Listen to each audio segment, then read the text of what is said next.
మీతో నేను మనవి చేశాను, మోహమునకు గురి అయినటువంటి అర్జునుడితో కృష్ణుడు మాట్లాడుతున్నాడు కాబట్టి అది గురు శిష్య సంవాద స్వరూపము. కాబట్టి ఉపనిషత్, గురువు శిష్యుడు మాట్లాడుకున్నదంతా ఉపనిషత్తు అవుతుందా అంటే, ధర్మం విషయంలో అర్జునుడు పొందినటువంటి వైక్లభ్యాన్ని దిద్దడానికి గురుస్థానంలో కూర్చున్నటువంటి కృష్ణ భగవానుడు మాట్లాడుతున్న మాటలు కనుక అది ఉపనిషత్ స్వరూపాన్ని పొందింది. నిన్న మీతో మనవి చేశాను, అర్జునుడి యొక్క మోహానికి మూల కారణం ఏదుందో ఆ మూల కారణాన్ని నివారణ చెయ్యాలి. కేవలం యుద్ధం చేయనన్నాడు కాబట్టి యుద్ధం ఎందుకు చెయ్యాలో చెప్పడం కాదు కృష్ణుడి యొక్క పని. యుద్ధం చెయ్యను అనడానికి కారణం, ఎదురుగుండా ఉన్నవాళ్ళు నా వాళ్ళు చచ్చిపోతే ఏదో ఇబ్బంది వచ్చేస్తుంది. ఇప్పుడు నావారు అన్న మాటలో నావారు కానివారున్నారు అన్నది కూడా అంతర్భాగమే. ఇది నాకు ఇష్టము అని నేను ఎప్పుడైతే అన్నానో, ఇది నాకు ఇష్టము కాదు అన్నది కూడా ఉందని గుర్తు లోకంలో. తప్ప ఇది నాకు ఇష్టము అంటే అన్నీ ఇష్టము కాదు. పైగా ఇది నాకు ఇష్టము అని నేను ఎప్పుడైతే అన్నానో అప్పుడు నాకన్నా ఇంకోటి ఉంది అని గుర్తు. రెండవ వస్తువు కూడా ఉంది లోకంలో. అందుకని ఆ దాని యందు నేను మోహమును పొంది ఉన్నాను, ప్రీతి పొంది ఉన్నాను అని గుర్తు. కాబట్టి ఇప్పుడు మూలమును ఎక్కడ దిద్దవలసి ఉందంటే, అసలు రెండు లేవు అర్జున, ఉన్నది ఒక్కటే పదార్థము. ఆ ఒక్క పదార్థము ఇన్నిగా ఎలా కనపడుతోంది? ఇన్నిగా కనపడినప్పుడు ఇంక అందులోంచి ఎన్నైనా పుట్టుకొస్తాయి. నేను దీన్ని చంపుతున్నాను, అది నన్ను బాధ పెడుతోంది, నేను దీని యందు ప్రీతి చెందాను, దీని యందు అప్రీతి ఉన్నది, ఇవన్నీ రావడానికి కారణం రెండున్నాయన్న భావనలోంచి పుడుతున్నవి. కాబట్టి ఇప్పుడు అద్వైతము అని శంకరులు దీన్ని ప్రతిపాదన చేస్తారో అలా మూలాన్ని ఆయన దిద్దవలసి ఉంటుంది. వ్యాధికి మూలము ఏదో ఆ మూలమునకు ఔషధాన్ని ఇవ్వాలి. కాబట్టి అసలు చావేది, పుట్టుకేది, అసలు చచ్చిపోయేదేది, చావనిదేది, ఏది నిజం, ఏది అబద్ధం. అందుకని ఆయన మూలం సత్యం దగ్గర నుంచి వివరణాన్ని ప్రారంభం చేశాడు. నిన్నటి రోజున మీతో నేను మనవి చేశాను, దేహినోస్మిన్ యథా దేహే కౌమారం యవ్వనం జరా తథా దేహాంతర ప్రాప్తి ధీరః తత్రనుముహ్యతి. ధీరః, మిగిలిన వాళ్ళందరూ ఆ విషయంలో మోహాన్ని పొందేవాళ్లే. అయ్య బాబోయ్ చచ్చిపోతాను, అయ్య బాబోయ్ చచ్చిపోతానని బెంగ పెట్టుకునేవాళ్లే. ఒక్క ధీరుడైన వాడు, ధీహి అన్న శబ్దం బుద్ధికి గుర్తు.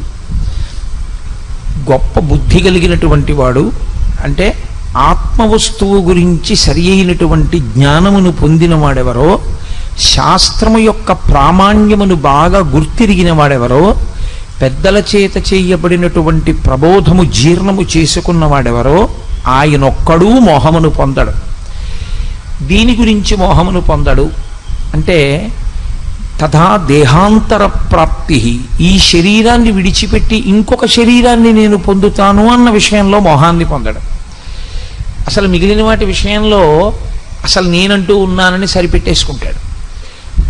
బాల్యములో శరీరం ఉంది, తాను చూస్తున్నాడు తను బాల్యంలో ఉన్నాను, ఈ శరీరం యవ్వనంలో ఉంది కాబట్టి బాల్యం వెళ్ళిపోయింది చూస్తున్నాడు, యవ్వనం వెళ్ళిపోయింది వార్ధక్యం వచ్చింది చూస్తున్నాడు.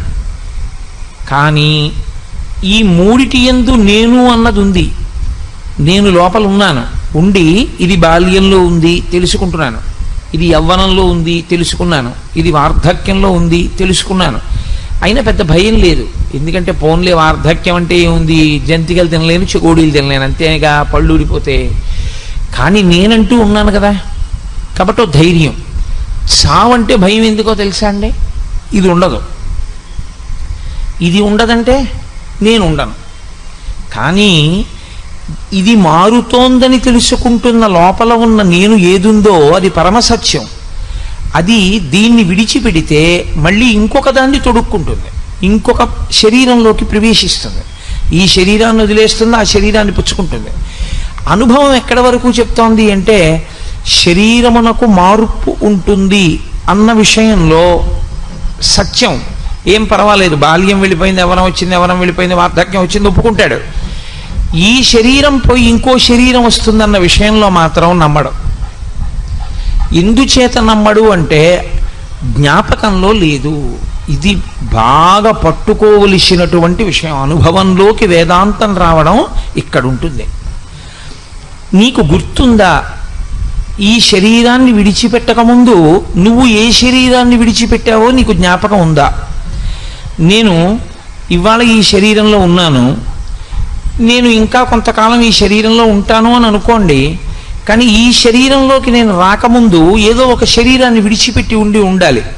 నేను ఏ శరీరాన్ని విడిచిపెట్టి ఈ శరీరంలోకి వచ్చాను అది కూడా నాకు తెలుసు అనుకోండి. ఇంకా భయం ఎందుకు? నేను చెప్తాను.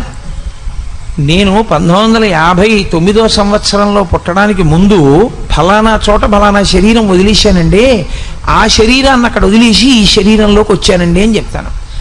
ఇప్పుడు ఆ శరీరం వదిలి ఈ శరీరంలోకి వచ్చినట్టే ఈ శరీరం వదిలితే ఇంకో శరీరంలోకి ఎడతాను. ఏమిటి పెద్ద బాధ? అప్పుడు సంసారం ఉంటుందిగా, గొడవ లేదు. కానీ వచ్చిన పెద్ద చిక్కు ఎక్కడ వస్తుందంటే, ధీరుడు ధైర్యంగా ఉంటాడు, మిగిలిన వాడికి భయం ఎందుకు వస్తుందంటే, చచ్చిపోవడం అన్న మాట యందు తాను ఇంతకు ముందు శరీరాన్ని ఒక దాన్ని విడిచిపెట్టి ఈ శరీరంలోకి వచ్చానన్నది జ్ఞాపకం లేదు, అది అనుభవంలో లేదు. అది కూడా అనుభవంలో ఉందనుకోండి, ప్రతివాడు ఎంత ధైర్యంగా ఉంటారంటే ఏం పర్వాలేదు, ఈ శరీరం పడిపోతే ఇంకో శరీరం వస్తుంది. అది ఎందుకు ఈశ్వరుడు జ్ఞాపకం ఉండకుండా చేశాడు? మీరు కొంచెం జాగ్రత్తగా, అసలు వేదాంతం అంతా అక్కడే ఉంది, ఆ శ్లోకంలో పట్టంతా అక్కడే ఉంది. ఇది బాల్యంలో ఉంది తెలిసింది, ఇది యవ్వనంలోకి వచ్చింది, బాల్యం పోయిందని తెలిసింది, యవ్వనం వెళ్ళిపోయి వార్ధక్యం వచ్చింది, దీనికి బాల్యమో యవ్వనమో పోయాయని తెలిసింది. ఇది గతంలో శరీరం విడిచిపెట్టిందని ఎందుకు గుర్తులేదు? అది కూడా నువ్వు పొందిన అవస్థగా, ఒకప్పుడు శరీరాన్ని విడిచిపెట్టావుగా. మరి అది గుర్తు లేకుండా ఈశ్వరుడు ఎందుకు చేసినట్లు అంటే, అసలు శాస్త్రంలో ఉన్నటువంటి చాలా పెద్ద గమ్మత్తైన విషయం ఒకటి ఉంది. మృత్యువు అనేది ఎప్పుడో ఒక్కరోజు వచ్చేది కాదు. మృత్యువు పుట్టినప్పుడే వచ్చేస్తుంది. ఎప్పుడెప్పుడు ఆగిపోవడం అన్న ప్రక్రియ జరుగుతూ ఉంటుందో అప్పుడప్పుడు మృత్యువు చేత గ్రసింపబడుతూ ఉంటాడు. నేను మీకు బాగా అర్థం అవడానికి ఒక ఉదాహరణ చెప్పాలి అంటే, ఒక గొంగళీ పురుగు గూడు కట్టుకు పడుకుంటుంది. ఇప్పుడు గూడు కట్టుకుని నిద్రపోతున్నటువంటి గొంగళీ పురుగు అకస్మాత్తుగా గూడు చింపుకుని సీతాకోక చిలుకగా బయటికి వెళ్ళిపోతుంది. గొంగళి పురుగు సీతాకోక చిలుకగా ఎప్పుడు మారిపోయింది? ఈ శరీరాన్ని ఎప్పుడు వదిలిపెట్టింది, ఆ శరీరాన్ని ఎప్పుడు పొందింది అని మీరు నన్ను అడిగారు అనుకోండి, హఠాత్తుగా ఏదో ఒక్క క్షణంలో అలా మారలేదు. ప్రతి క్షణం అది పడుకున్న దగ్గర నుంచి సీతాకోక చిలుక అయిపోయే లోపల ప్రతి క్షణంలోనూ మారిపోతూనే ఉంది. ఒక పువ్వు పిందె ఎప్పుడైంది అని అడిగారు అనుకోండి, పువ్వు పిందె హఠాత్తుగా అవ్వలేదు. పువ్వు క్రమంగా పిందెగా మారిపోయి, పిందెగా మారిపోయిన తర్వాత ఇంకా పువ్వుగా లేదు. పిందె కాయగా మారిపోయిన తర్వాత పిందెగా లేదు. కాయ పండుగా మారిపోయిన తర్వాత కాయగా లేదు. పండు నేల మీద పడిపోయి భూమిలో కలిసిపోయిన తర్వాత ఇక పండుగా లేదు. అలాగే ఈ శరీరం ఎప్పుడు పుట్టిందో అప్పుడే దీనికి మృత్యువు కూడా ప్రారంభమైపోయింది. ఎలా ప్రారంభమైపోయిందో తెలుసా అండి? మార్పు రూపంలో ప్రారంభమైపోయింది ఈ శరీరానికి మృత్యువు. ఎప్పుడో వచ్చేది కాదు, ప్రతి క్షణము మృత్యువు చేత కబళింపబడుతూ ఉంటుంది. బల్లి ఈగని పట్టుకుంటుంది, ఈగ ప్రాణంతోనే ఉంటుంది, కొట్టుకుంటూ ఉంటుంది. ఇంకాను అది మెల్లమెల్లగా నోరు తెరిచి నోట్లోకి లాక్కుంటూ ఉంటుంది. ఆఖరణ నోట్లో పెట్టేసుకున్న తర్వాత చప్పరించేసి దాంట్లోకి విషం ఎక్కిన తర్వాత పూర్తిగా శరీరాన్ని విడిచిపెట్టేస్తుంది. అలాగే ఇది పుట్టినప్పుడే మృత్యు వచ్చేస్తుంది. ఇది మార్పు చెందుతోంది, ఒక్కొక్క అవస్థని దాటిపోతోంది అంటే మృత్యువుకి దగ్గరికి వెళ్ళిపోతూ ఉంటుంది. ఆఖరణ ఈ దేహాన్ని విడిచిపెట్టి ఇంకొక దేహంలోకి వెళ్ళిపోతాడు జీవుడు. భాగవతంలో అత్యద్భుతమైనటువంటి వర్ణన చేస్తారు ఈ తదా దేహాంతర ప్రాప్తి అన్న విషయంలో. శరీరాన్ని ఎలా విడిచిపెట్టి ఇంకొక శరీరంలోకి వెళ్ళిపోతాడో వర్ణన చేస్తారు. సరే, నేను ఆ విషయాన్ని ప్రస్తావించే ముందు మీతో ఒక మాట చెప్పవలసి ఉంటుంది. దీనికి బాల్యమును చూసింది, యవ్వనమును చూసింది, వార్ధక్యమును చూసింది, కానీ గతంలో ఇది శరీరం విడిచిపెట్టింది అన్న విషయం ఎందుకు జ్ఞాపకంలో లేదు జీవుడికి? ఎందుకు ఈశ్వరుడు అది జ్ఞాపకం లేకుండా చేశాడు? అది కూడా జ్ఞాపకం ఉంటే మనకి చాలా భయం పోతుందిగా. వచ్చిన గొడవ ఏమిటి అంటే మీరు ఒకటి బాగా జ్ఞాపకం పెట్టుకోవాలి, అనుబంధములన్నీ జీవునివే కానీ శరీరానివి కావు. నేను అనబడే పదార్థం ఈ లోపల ఉన్నంతసేపే నా కూతురు నాన్నగారు ఉన్నారు అంటుంది. దీని లోపల నేనన్న చైతన్యం ఉన్నంతసేపే నా కొడుకు నాన్నగారు ఉన్నారు అంటాడు. ఈ లోపల నేనన్న చైతన్యం ఉన్నంతసేపే మీ అందరూ కోటేశ్వరరావు గారు ఉన్నారు అంటారు. ఒక్కసారి ఆ చైతన్యం శరీరాన్ని విడిచిపెట్టింది అనుకోండి, ఆ జీవుడు ఇందులోంచి బయటికి వెళ్ళిపోయాడు అనుకోండి, ఈ శరీరం ఇక్కడే ఉన్నా కోటేశ్వరరావు గారు లేరు అంటారు. ఎందుచేత అంటే జీవుడు వెళ్ళిపోయాడు అందులోంచి. అనుబంధములన్నీ ఎవరివి అంటే జీవుడివే. కాబట్టి ఇప్పుడు జీవుడికి తాను ఏ శరీరం విడిచిపెట్టాడో జ్ఞాపకం ఉందనుకోండి, అనుబంధములు కూడా జ్ఞాపకం ఉండిపోతాయి. నేను ఫలానా చోట శరీరం విడిచిపెట్టాను అని జ్ఞాపకం ఉంటే ఆ శరీరములో తాను ఉన్నప్పుడు తనకి భార్యగా ఉన్నదెవరు, తనకి బిడ్డలుగా ఉన్నదెవరు, తనకి ఆత్మీయులుగా ఉన్నదెవరు, తనకి విరోధులుగా ఉన్నదెవరు, అది కూడా జ్ఞాపకం ఉంటుంది. ఇప్పుడు అది కూడా జ్ఞాపకం ఉంటే మీరు ఈ జన్మలో అసలు ఉద్ధరణ వైపుకి ఏం అడిగేస్తారు? ఇంకా రాగద్వేషములు ఎక్కువయ్యాయి. అది అసలు ఈ జన్మలో మీరు కొత్తగా పెంచుకుంటున్న రాగద్వేషములే మీ అభివృద్ధికి, మీ పురోగతికి, మీరు ఈశ్వరుణ్ణి చేరుకోవడానికి ప్రతిబంధకాలు. అందుకేగా మీతో మనవి చేశా, నువ్వు నేను అన్న రెండు మాటలు ఎప్పుడు వచ్చాయో అప్పుడు రెండు వచ్చాయి. రెండు ఎప్పుడు వచ్చాయో అప్పుడు అజ్ఞానం వచ్చింది, అవిద్య వచ్చింది. ఇప్పుడు కొత్తగా రెండిటి మధ్యలో ఇంత చేరిపోయింది అనుకోండి. గజేంద్రమోక్షంలో దశలక్ష కోటి కరణీనాథుండనయ్యుండి మద్దానంభ పరిపుష్ట చందనల తాంతఛాయలందుండలేక అంటాడు. పోతన గారంతా గజేంద్రమోక్షం అంతా చేసిందంతా వేదాంతమే. 10 లక్షల కోట్ల మంది భార్యలు ఉన్నారు నాకన్నాడు. అంటే నిజంగా 10 లక్షల కోట్ల మంది భార్యలు ఉన్నారంటే వచ్చిన అభ్యంతరం ఏం లేదు. అసలు యథార్థం ఏమిటంటే ఈ లోపలి జీవుడు ఎన్నో శరీరాల్లో ఉన్నాడు. ఇత పూర్వం అన్ని శరీరాల్లో ఉన్నప్పుడు దానికి అంతమంది భార్యలు ఉన్నారు. ఎంతమంది భార్యలు ఉన్నారో అంతమంది భార్యలతో అంతమంది బిడ్డల్ని కన్నాడు. ఈశ్వరుడు చేసిన మహోపకారం ఏమిటంటే గత జన్మకి సంబంధించినటువంటి జ్ఞాపకాల్ని అమ్మ కడుపులోంచి బయటికి వచ్చేటప్పుడు జ్ఞాపకం లేకుండా తీసేస్తాడు. శఠము అన్న వాయువు పట్టుకుంటుంది, భాగవతంలో చెప్తారు దాని గురించి. ఆ శఠమన్న వాయువు పట్టుకోగానే అన్నీ మర్చిపోతాడు. అప్పటి వరకు జ్ఞాపకం ఉంటాయి. అప్పుడు వరకు ప్రార్థన చేస్తాడు, ఈశ్వరుణ్ణి బయటికి తోసేయమన్నాను. అయ్యో నేను ఫలానా వారికి భర్తగా ఉన్నాను, ఫలానా వారికి భార్యగా ఉన్నాను, ఫలానా వారికి బిడ్డడుగా ఉన్నాను, వాళ్ళని నమ్ముకున్నంత చేశాను, చిట్ట చివరికి నాకు మిగిలిందేం లేదు, ఈశ్వరా నిన్ను చేరలేకపోయాను, ఇంకొక్కసారి శరీరం ఇయ్యి, అప్పుడు నేను ఈ శరీరం ఉంటే ఈ శరీరంతో నీ సేవ చేస్తాను. శరీరంలో నేను ఉన్నాను కాబట్టి మనసు మంచిదిగా పెట్టుకుని మంచి ఆలోచనలు చేస్తాను, ఉపకారాలు చేస్తాను, పుణ్యాలు చేస్తాను. కాబట్టి ఈశ్వరా ఇంకొక్కసారి శరీరం ఇయ్యి అంటాడు. ఇచ్చినప్పుడు పరమేశ్వరుడు గత జన్మ జ్ఞాపకాల్ని కూడా ఉంచేశాడు అనుకోండి, ఉంచి పైకి పంపాడు అనుకోండి జీవుణ్ణి. ఇక ఆ జీవుడు ఒక్క క్షణం కూడా ప్రశాంతంగా ఉండలేడు. బయటికి వస్తూనే అతనికి ఒక జ్ఞాపకం ఉంటుంది, నా భార్య ఫలానా చోట ఉంది, గత జన్మలో భార్య, ఎప్పుడు అక్కడికి వెడదామా అని ఉంటుంది. నా కొడుకులు అక్కడ ఉన్నారు, వాళ్ళ యోగక్షేమాలు చూడాలనిపిస్తుంది. గతంలో కుక్కగా ఉండొచ్చు, కానీ ఆ కుక్కకు పుట్టిన పిల్లల మీద వ్యామోహం ఉంటుంది. ఓ పందిగా ఉండొచ్చు, ఆ పిల్లల మీద వ్యామోహం ఉంటుంది. ఇలా నీకు ఎన్ని జన్మల జ్ఞాపకాలు ఉంటాయో అంత పెద్ద సంసారం నీలో ఉంటుంది. ఆ సంసారంలో పడిపోవడం వల్ల కదా పాడైపోయావు. సంసారం అన్న మాట వేదాంతంలో బయట ఉండేది కాదు, లోపల ఉండేది. బాహ్యంలో అయితే సంసారం బయట ఉందంటాం, వేదాంతంలో సంసారం లోపల ఉంటుంది. అందుకే కాషాయానికి అర్థం ఏమిటంటే అన్నీ విడిచిపెట్టేయడం, ఎవ్వరితోనూ అనుబంధం ఉండకూడదు. అందుకే నకర్మణాన ప్రజాధనీన త్యాగేనైకే అమృతత్వమానసో పరిణనాకం నిహితం గుహాయాం విభ్రాజతే తద్యతయో విశంతి అంటుంది ఉపనిషత్. కాషాయం కట్టుకున్న వాళ్ళని చూస్తే ఆ మంత్రం చెప్పు అంటుంది. ఎందుచేత అంటే ఇంకా వాళ్ళకి త్యాగేనైకే అమృతత్వమానసో, ఇహ ఆయనకి కొడుకు లేదు, కూతురు లేదు, భార్య లేదు, భర్త లేదు, బిడ్డ లేరు, బంధువు లేరు, స్నేహితుడు లేడు, ఎవ్వరూ లేరు. ఆఖరికి శరీరమే నేను కాదు, అన్నీ విడిచిపెట్టేశాడు. అన్నీ విడిచిపెట్టేసిన వాడికి ఒక్కడికే కాషాయం. అన్నీ వదిలిపెట్టేస్తే అన్నిటితో సంబంధాన్ని విడిచిపెట్టి లోపల ఉన్న నేనుగా మాత్రమే మిగిలిపోయాను తప్ప నాకెవ్వరితో అనుబంధం లేదు. ఇక నేను అన్నయ్య అని పిలిపించుకునేది లేదు, ఏమండి అని పిలిపించుకునేది లేదు, నాన్నగారండి అని పిలిపించుకునేది లేదు. అలా నాన్నగారండి అని పిలవవలసినటువంటి వారికి నేను తండ్రిని పూర్వాశ్రమంలో అయినా ఇప్పుడు ఇక నేను ఒప్పుకోను. ఇది కట్టుకున్న నాడు నాకు మళ్ళీ రెండో జన్మ, నేను కొత్తగా పుట్టిన వాడితో సమానం కాబట్టి లేదు, నేను అన్ని విడిచిపెట్టేశాను. విడిచిపెట్టడం అంటే ఇది విడిచిపెడితే మరి బుద్ధి ఎక్కడ పెట్టావు?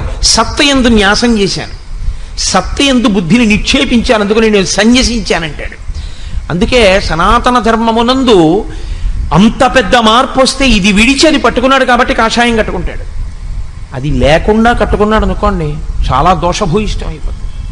కాబట్టి ఈ సంసారం అనేటటువంటిది లోపలుంది తప్ప నిజానికి పైన లేదు. నేను ఇక్కడ కూర్చున్నా అయ్యో నా భార్య, అయ్యో నా భార్య, అయ్యో నా భార్య అని వెంపర్లాట నాకుంటే సంసారం ఇక్కడే ఉంది.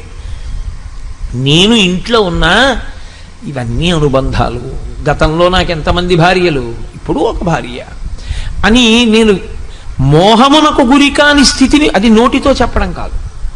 నేను ఇప్పుడు నోటితో చెప్పిన మాట చేత నేను ఆ స్థితిని పొందాను అని మీరు అనుకుంటే చాలా పొరపాటు. నేనే చెప్తున్నాను, నేను ఆ స్థితిని పొందినవాడను కాను, పొందడానికి ప్రయత్నం చేస్తున్న సాధకుడను మాత్రమే. అందుకే నాకు ఉద్వేగములు ఉంటాయి, నిజ జీవితంలో ఇంకా ఉద్వేగమునకు లోనవుతుంటాను, పరిశీలనం చేస్తూ ఉంటాను. అది ఎప్పుడో పండుతుంది. ఆ పండిన నాడు నేను సాధన యందు చేరవలసిన స్థాయిని చేరిన వాడనవుతాను. అందుకే వేదాంతం మనసుని పట్టుకోవలసిందే కానీ వేదాంతం తాత్పర్యంగా నేర్చుకునేది కాదు. కాబట్టి సంసారమన్నది నీ లోపలున్నది, దానివల్ల పాడైపోయావు గత జన్మలలో. ఇప్పుడు మళ్ళీ నీకు సంసారం పెట్టడం అంటే గతంలో ఉన్న జ్ఞాపకాలన్నీ పెట్టడమే. ఏ శరీరం వదిలిపెట్టావో నీకు ఈశ్వరుడు జ్ఞాపకం ఉంచేశాడనుకో, ఉత్తర క్షణం ఈశ్వరుడు నిన్ను పుట్టిస్తూనే మళ్ళీ సంసారం అన్న రొంపిలో ముంచి పుట్టించాడు. ఇక నువ్వేం ఉద్ధరణ పొందుతావు? నువ్వు కొత్తగా కల్పించుకుంటున్న అనుబంధముల నుండే వినిర్ముక్తం కాలేకపోతున్నావు. గత జన్మలలో ఉన్న అనుబంధాలు కూడా నీకు జ్ఞాపకం ఉండిపోతే జీవుడిగా ఇక నువ్వు పైకొస్తావా? ఈ జన్మలో నువ్వు కోటీశ్వరుడవైనా, నీకు ఒక్కతే కూతురైనా, గత జన్మలలో నీకున్న 16 మంది ఆడపిల్లల్లో 80 ఇంకా పెళ్ళవకుండా నువ్వు వెళ్ళిపోయి ఉండుంటే ఇప్పుడు ఇక్కడ పుట్టిన పిల్ల కన్నా అక్కడ ఉండిపోయిన 80 పిల్లల పెళ్ళిళ్ళ గురించి ఆలోచిస్తావు. ఇప్పుడు సంసారం పెరిగిందా, సంసారం తరిగిందా, పైకే వస్తావు నువ్వు, ఇక రాలేవు, కుదరదు. ఈశ్వరుడు శరీరాన్ని ఇచ్చేది దేనికి ఇస్తాడంటే, ప్రత్యేకించి మనుష్య శరీరాన్ని దేనికి ఇస్తాడంటే ఉద్ధరణ కొరకిస్తాడు. నువ్వు దీన్ని తెప్పగా వాడుకుని పైకి రారా అని ఇస్తాడు. తెప్పగా వాడుకుని పైకి రావలసిన వాడికి ముందుండవలసిన లక్షణం ఆయన ఉపకారం చేసి ఓ బుద్ధి ఇస్తాడు. ఏమిటో తెలుసా అండి? గత సంసార వాసనలు నీకు జ్ఞాపకం లేకుండా చేస్తాను. కాబట్టి ఇప్పుడు జీవుడు ఏ శరీరం వదిలిపెట్టాడో జ్ఞాపకం ఉండకూడదు. అందుకే కడుపులో ఉన్నంతసేపు జ్ఞాపకం ఉంచుతాడు. ఎందుకు ఉంచుతాడో తెలుసా అండి? అది నరకం. ఆ నరకాన్ని అనుభవిస్తున్నప్పుడు బాధపడతాడు. ఇందువల్ల కదా మళ్ళీ పుడుతున్నాను. ఏ ప్రాణిగానైనా కానివ్వండి, గర్భస్థము నరకము.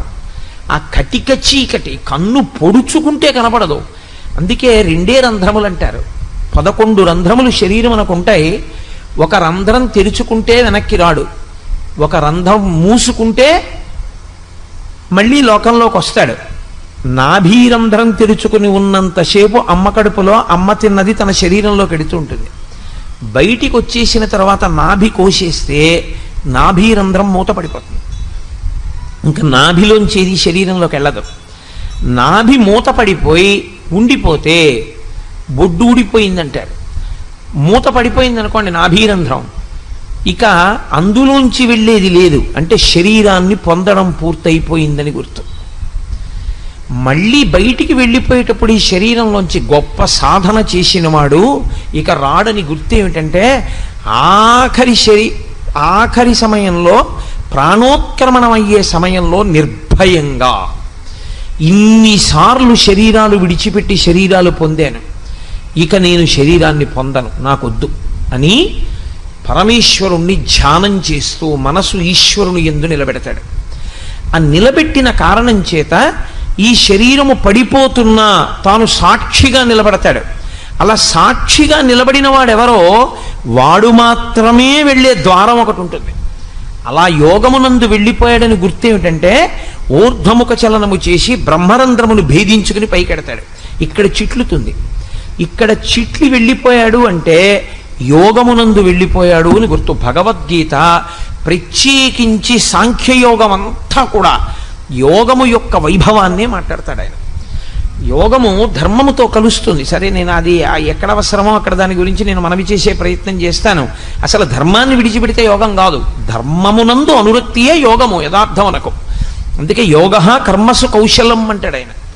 కాబట్టి ఇప్పుడు గత జన్మ వాసన కానీ గత జన్మకి సంబంధించిన జ్ఞాపకం ఉండిపోతే ఇక ఆ జీవుడు ఉద్ధరణ పొందడు.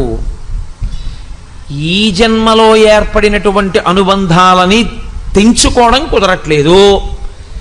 అందుకు కదా ధూర్జటి గుండెలు బాదుకున్నాడు.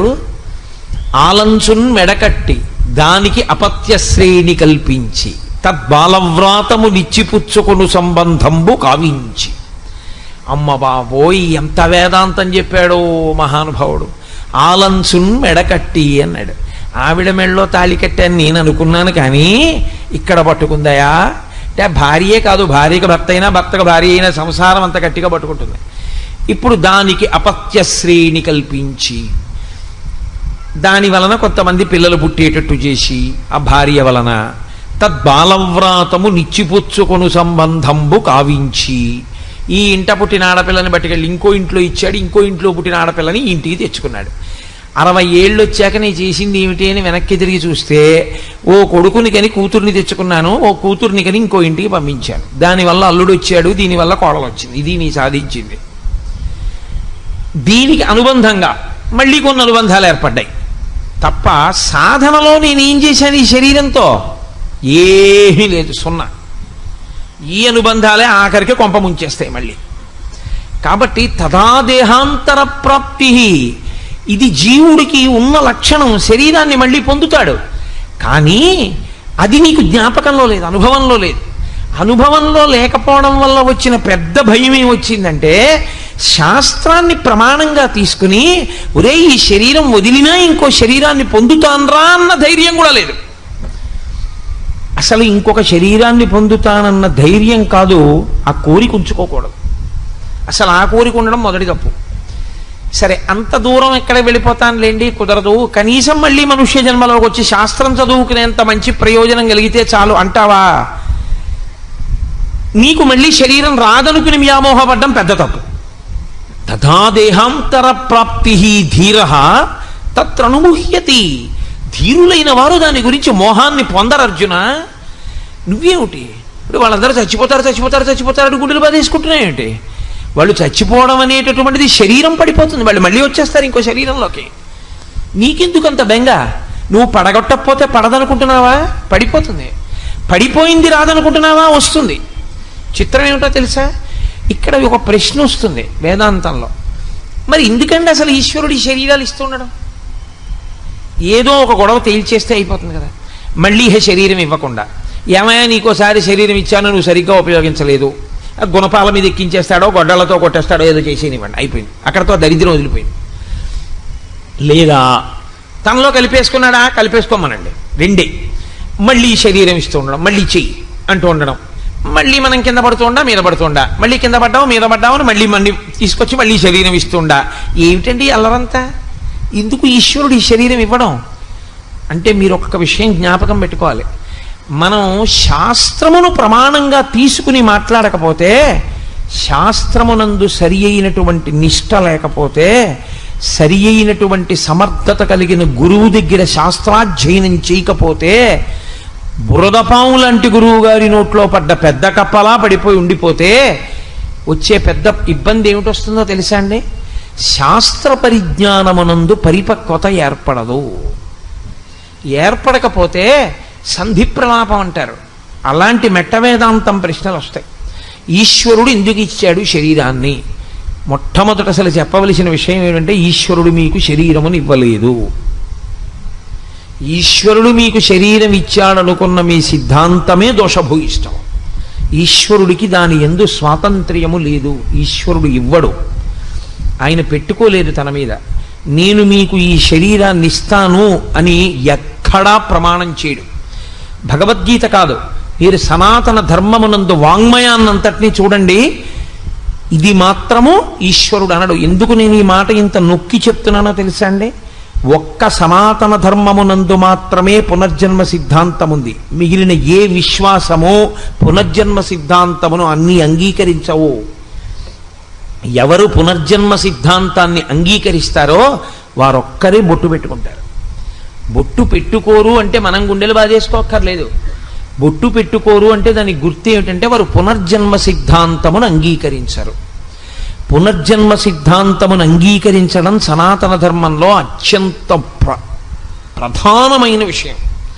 నేను మళ్ళీ వస్తాను, ఎలా వస్తాను, ఈశ్వరుడు ఏది ఇస్తే అది ఇస్తాను, తప్పు. ఈశ్వరుడు ఇవ్వడు. మరి దేనివల్ల వస్తాను? నేను ఏం చేస్తానో దానివల్లే నేను వస్తాను. ఇది చాలా గమ్మత్తుగా ఉంటుంది ఈ విషయం. ఎందుకో తెలుసా అండి? ఈశ్వరుడు ఏం చేస్తాడంటే మనుష్య ప్రాణి విషయంలో బుద్ధి అన్నదాన్ని ఇచ్చి విడిచిపెడతాడు. ప్రతి మనుష్య ప్రాణి యందు బుద్ధి ఉంటుంది. ఇది ఇతర ప్రాణుల యందు ఉండదు. అందుకే వాటికి కర్మక్షయం ఒకటే ఉంటుంది. దానికి బుద్ధిని ఉపయోగించుకోవడం అలా ఏం ఉండదు దానికి. ఒక్క మనుష్య ప్రాణి బుద్ధి. అందుకే సనాతన ధర్మమునందు మీరు ఏం చేశారు అన్నది కాదు, మీరు ఏం చిట్ట చివరి ఫలితం ఏమడిగారు అన్నదే ప్రధానం. ఎటు తిరిగి ఎటు రండి, మీరు ఆఖరణ అడిగేది ఒకటే అడుగుతారు, ధియో యోన ప్రచోదయాత్ అని అడుగుతారు. మా బుద్ధులు ప్రేరేపింపబడుగాక. మీరు దుర్గమ్మ తల్లిని ప్రార్థన చేశారనుకోండి, తన్నో దుర్గి ప్రచోదయాత్, ఓ అమ్మా మా బుద్ధులను ప్రేరేపించు. శివుణ్ణి పూజ చేశారనుకోండి, తన్నో రుద్ర ప్రచోదయాత్, ఓ రుద్రుడా మా బుద్ధులను ప్రేరేపించు. విష్ణువుని ఆరాధిస్తే తన్న విష్ణు ప్రచోదయాత్, ఓ విష్ణువా మా బుద్ధులను ప్రేరేపించు. అగ్నిని ప్రార్థన చేస్తే అగ్ని మా బుద్ధులను ప్రేరేపించుగాక. మీ బుద్ధిని ప్రేరేపించమని అడుగుతారు. ఎందుకో తెలుసా అండి? వాడి బుద్ధి గడ్డి తిందిరా అంటుంటారు. బుద్ధి నిర్ణయం చేస్తుంది. మనసు సంకల్ప వికల్ప సంఘాతమై ఉంటుంది. నేను మీతో నిన్న మనవి చేశా, స్థూల శరీరము బలమా సూక్ష్మ శరీరము బలమా అంటే సూక్ష్మ శరీరము యొక్క బలం ముందు స్థూల శరీరము యొక్క బలము వెంట్రుకపాటి కూడా చాలదు. అది అంత బలవత్తరము సూక్ష్మ శరీరం.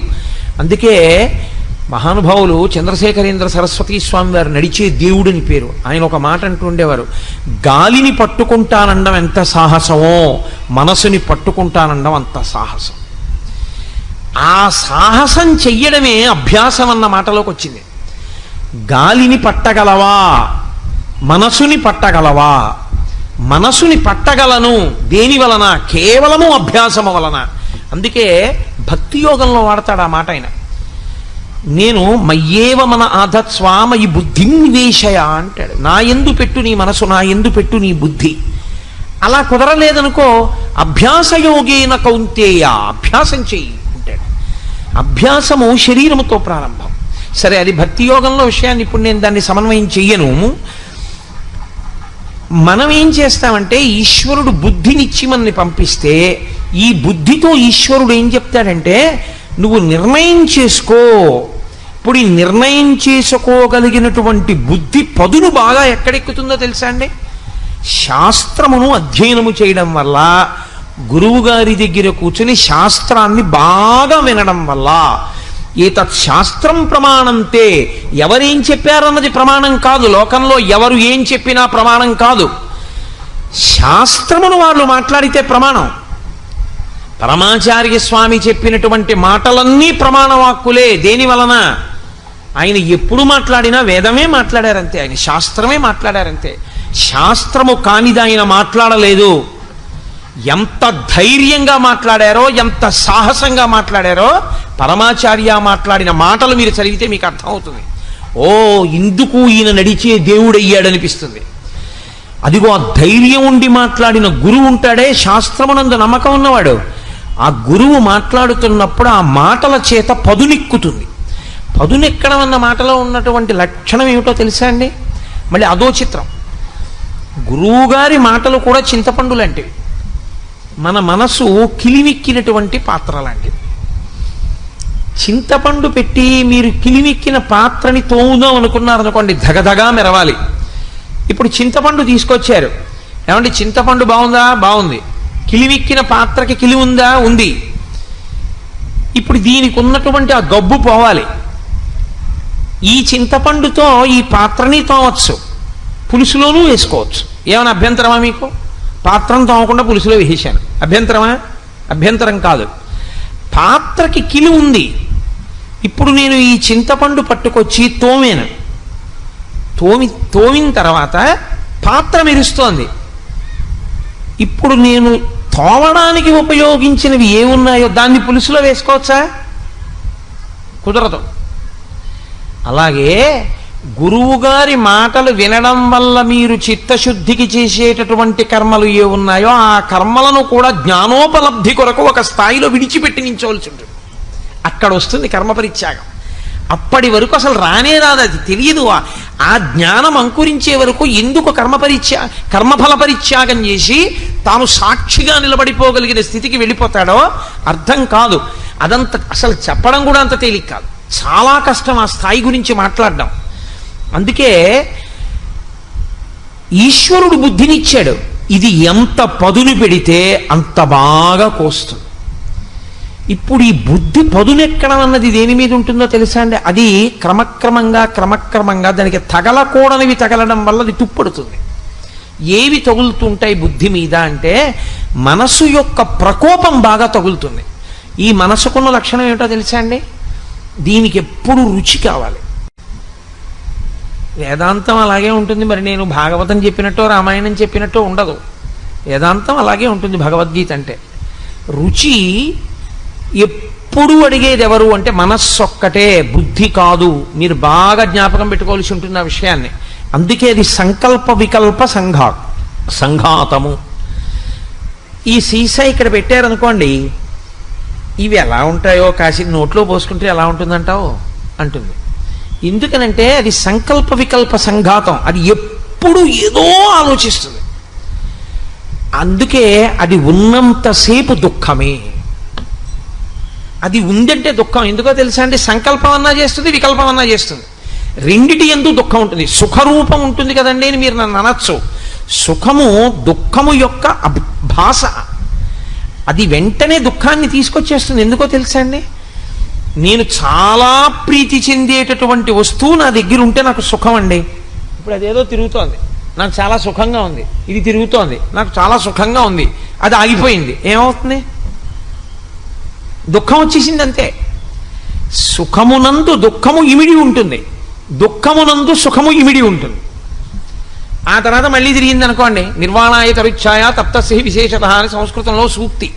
ఎండలోంచి వచ్చి చెట్టు కిందకి వెళ్ళాడు అనుకోండి, అబ్బా ఎంత హాయిగా ఉందండి అంటాడు.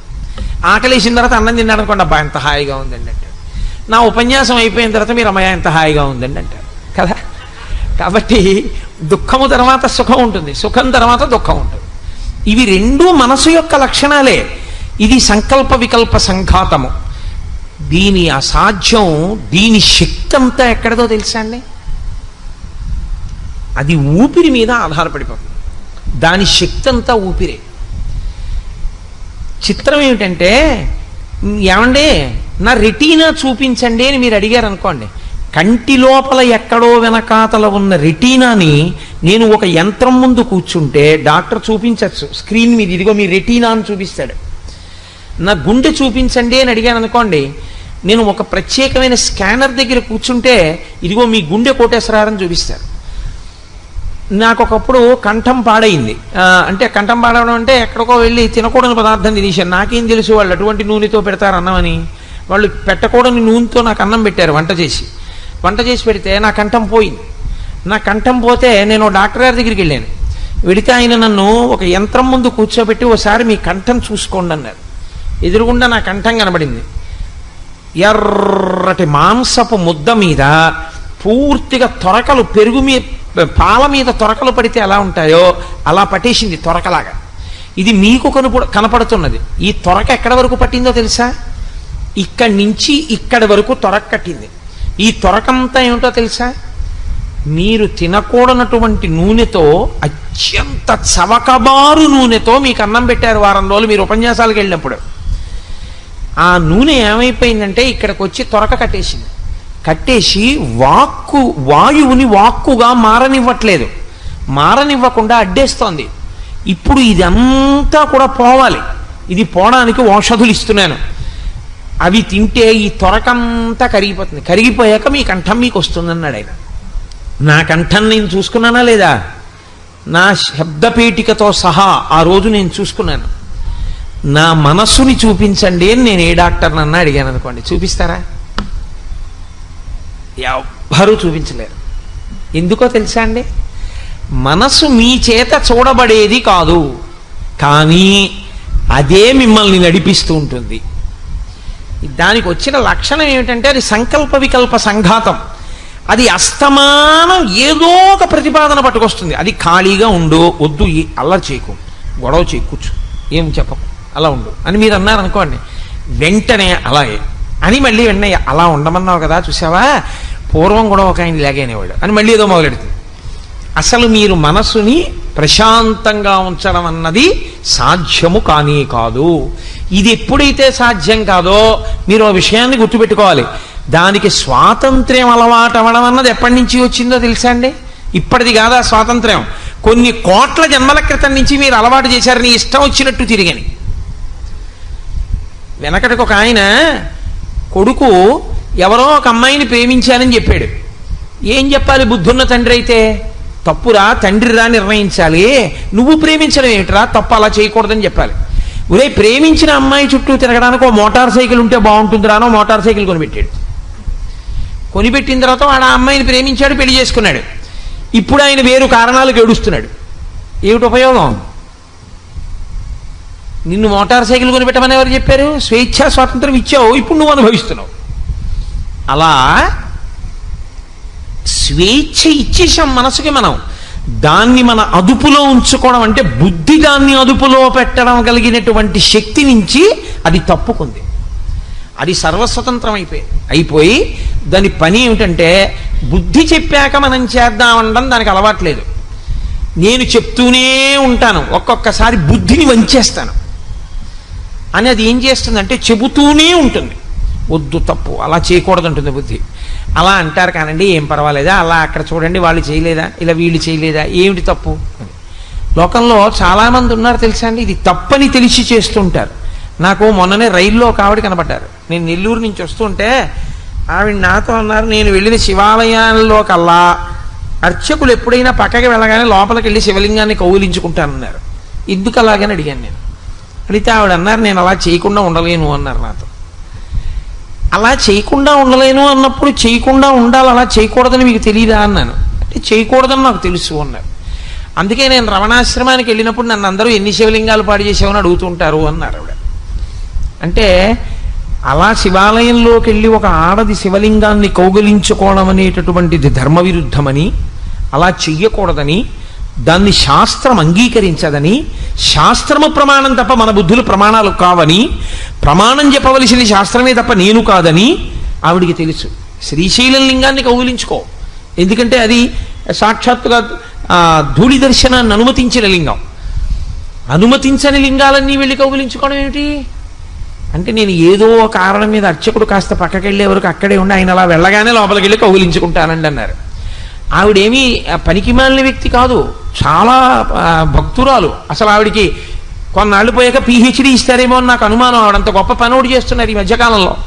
మరి ఆవిడ అలా చేయడం ఏమిటి అలాగా అంటే, మనసు యొక్క బలహీనతని ఆవిడ దాటలేకపోతోంది. అలా పట్టుకోకూడదు శివలింగాన్ని అని తెలుసున్నా ఆవిడ మనసు అదే చెప్తుంటుంది, పట్టుకో పట్టుకో పట్టుకో అని చెప్తుంటుంది. బుద్ధి పట్టుకోకూడదు పట్టుకోకూడదు అని చెప్తుంటుంది, కానీ బుద్ధిని నిర్ణయం చెయ్యనివ్వదు, బలహీనం చేసి మనసు బలవత్తరం అవుతుంటుంది. ఈ అవడంలో దానికి వచ్చిన లక్షణం ఏమిటో తెలుసా అండి? అది ప్రాణం మీద ఆధారపడుతుంది. మీ ప్రాణము ఊపిరి మీద ఆధారపడుతుంది. ఊపిరి ఆయుర్దాయం ఉన్నంత కాలం ఉంటుంది. ఆయుర్దాయం ఎంతకాలం ఉంటుంది? ఈశ్వరుడి శాసనం అయ్యే వరకు ఉంటుంది. ఈశ్వరుడి శాసనం ఎంతవరకు ఉండాలని చేస్తాడు? ప్రారంధం అయిపోయే వరకు ఉండమని చేస్తాడు. నువ్వు ఇన్ని పనులు చేయాలని ఉంటుంది ఈశ్వర శాసనంలో. అవి అయిపోయాయి అనుకోండి, వయసుతో సంబంధం ఉండదు, తీసేస్తాడు ఈశ్వరుడు. అయిపోయింది, వచ్చేయి అంటాడు. కాబట్టి ఆయన ఇచ్చిన ఆయుర్దాయంలో నువ్వు చేసేయాలంతే, ప్రారంధ కర్మలు అనుభవిస్తూ ఉండాలి. ఇప్పుడు ఈ మనసు ఏం చేస్తుందంటే, ఇది ఊపిరి మీద ఆధారపడుతుంది కాబట్టి చిట్ట చివరి ఊపిరి వరకు అది ఉంటుంది. మీరు ఇది బాగా జ్ఞాపకం పెట్టుకోవాలి. అది ఏం చేస్తుందంటే, ఊపిరి బాగా తీయగలిగిన నాళ్ళు దాని పని ఏం చేస్తుందంటే రుచి అడుగుతూ ఉంటుంది. రుచి అంటే సంస్కృతంలో వేదాంతమునందు రుచి అంటే నాలుకతో తినే రుచి కాదు, అనుభవమును అడుగుతుంది. అది ఎలా ఉంటుందంటావు అంటుంది. సరే, దాన్ని అనుభవించాడు అనుకోండి, దాన్ని అనుభవించాడు అన్న మాటని మీరు శాస్త్ర ప్రమాణంతో ఆదరించవలసి ఉంటుంది.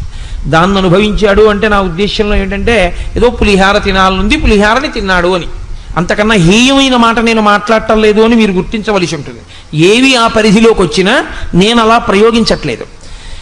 పులిహార తినేశాడు, రుచి అది ఏం చేస్తుందో తెలుసా అండి, నాలుక ఇది ఇలా ఉంటుంది పులిహార అనగానే వాసన రికార్డ్ చేస్తుంది. ఇది మనసుకున్నటువంటి బలవత్తరమైన శక్తి. అందుకే మనసులో కొన్ని భాగములు పడుకుంటాయి. ఎప్పుడు మనసు అంతా లేచి ఉండదు అని చెప్తారు మనస్తత్వ శాస్త్రవేత్తలు. శంకరాచార్యుల వారి కన్నా మనస్తత్వ శాస్త్రవేత్తలు అసలు. అది ఏం చేస్తుందంటే రికార్డ్ చేస్తూ ఉంటుంది. అందుకే చూడండి, మామిడి పండు అన్నాను అనుకోండి అది ఎలా ఉంటుందో, కొత్తపల్లి కొబ్బరి అన్నాను అనుకోండి అది ఎలా ఉంటుందో, దాని తొక్క పలచగా ఉంటుంది, దాన్ని ఇలా ముట్టుకుంటే కన్నం పడుతుంది, దాని రసం తీయగా ఉంటుంది, అన్నీ చెప్తుంది. రుచి, వాసన అది గుర్తెట్టుకుని ఏమంటుందంటే, ఇంకొక నెల పోయింది అనుకోండి, అవసరమైతే ప్రావిడెంట్ ఫండ్ లోనన్నా పెడదాం కానీ 4 పరకలు కొత్తపల్లి మామిడి పండు తెచ్చుకుందాం, కొత్తపల్లి కొబ్బరి అంటుంది. రుచి వాసన, రుచి వాసన ఈ మనసు ఏం చేస్తుందంటే బాగా పెట్టుకుంటూ ఉంటుంది. ఇందులో అలా తిరుగుతూ ఉంటుంది ఎప్పుడు. ఈ తిరగడం ఏం చేస్తుందంటే బలపడుతుంది కొన్నిటి ఎందు. బాగాను సెటిల్ అయిందంటారు చూసారా, షుగర్ వచ్చిన వాళ్ళకి కొత్తల్లో మీరు ఇంకా సెటిల్డ్ డయాబెటీసా అంటారు. వచ్చి ఇవాళ వస్తుంది, రేపు తగ్గిపోతుంది, 4 రౌండ్లు వాకింగ్ చేస్తే. కొన్నాళ్ళు పోయిన తర్వాత ఏం చేస్తుందంటే 2 రౌండ్లు వాకింగ్ చేసినా 3 రౌండ్లు వాకింగ్ చేసినా ఆ భోజనమే చేస్తే మాత్రం రీడింగ్ కనబడుతూనే ఉంటుంది. అంటే సెటిల్ అయింది డయాబెటీస్ అంటారు. ప్యాంక్రియాస్ ఊస్ చేయడం మానేసింది అనమాట ఇన్సులిన్ని. అలా సెటిల్ అవుతుంది మనస్సు. ఒక దాని మీద బాగా వ్యామోహాన్ని పెట్టుకుంటుంది, దాన్నే తిప్పుతుంది, దాన్నే రుచి వాసన, రుచి వాసన, రుచి వాసన. ఇది ఎంత తొందరగా అడుగుతుందో తెలుసా అండి. అసలు ఒక స్థితిలో తన కంటి ముందు కనపడకపోయినా, తన నాలుక మీద ఉండకపోయినా తాను ఊరుకోలేదు, అలా అయిపోతుంది. నేను హేయమైన ప్రయోగం చేశానని మీరు అనుకోవద్దు. కొంతమంది చూడండి, కాఫీ తాగడం కన్నా టీ తాగడం కన్నా ఆ రెండే దోషభూయిష్టం.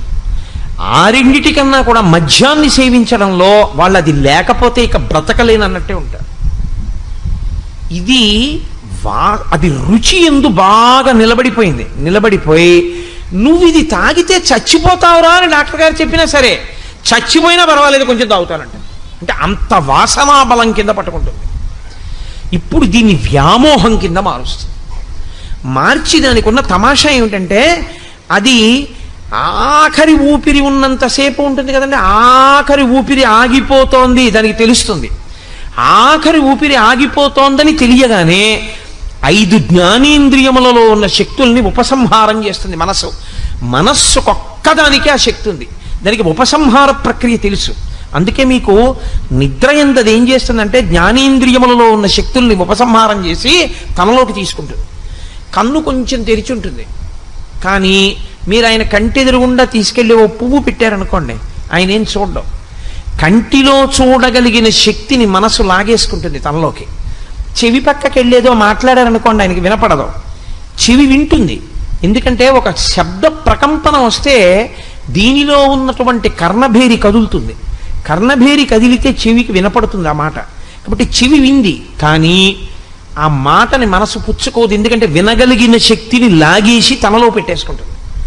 చర్మం మీరు ఇలా ముట్టుకున్నారనుకోండి తెలియదు, స్పర్శేంద్రియ శక్తిని లాగి తనలో పెట్టుకుంటుంది. పెట్టుకుని కాసేపు ఏం చేస్తుందంటే ఈ 5 తన ఎందుంచుకుని తాను ఒక తమాషా చేస్తుంది కాసేపు.